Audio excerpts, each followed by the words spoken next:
Today I have one challenge for you.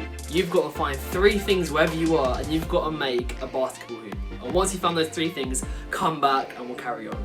Right, all I could find was a plant pot, a pizza base from whatever pizza we ate last night. It's still got a little bit of tomato sauce and a hook, which I'll show you in a minute.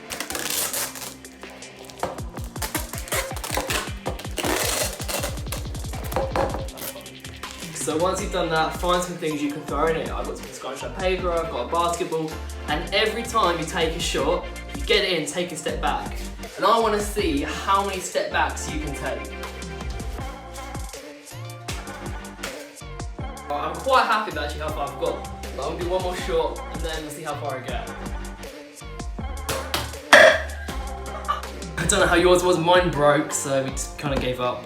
But this challenge was all for you to start thinking about how near or far away are you from things.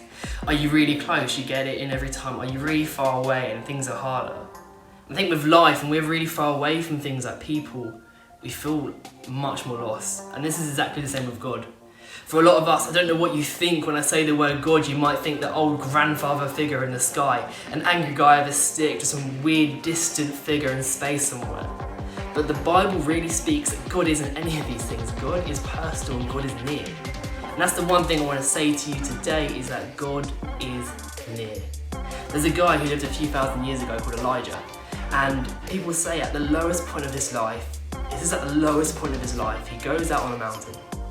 And at the mountain there's a fire, God's not in the fire. There's an earthquake, God is not in the earthquake. There is a wind, but God is not in the wind.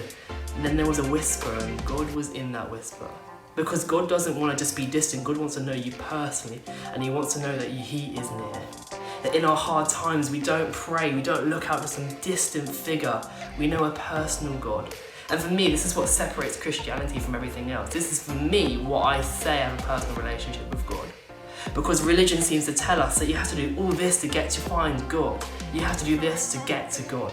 Whereas for me, Christianity is God doing stuff to get to us. So I just encourage you in the next few days to spend some time being like, God, I want to know you're near, and just see what happens.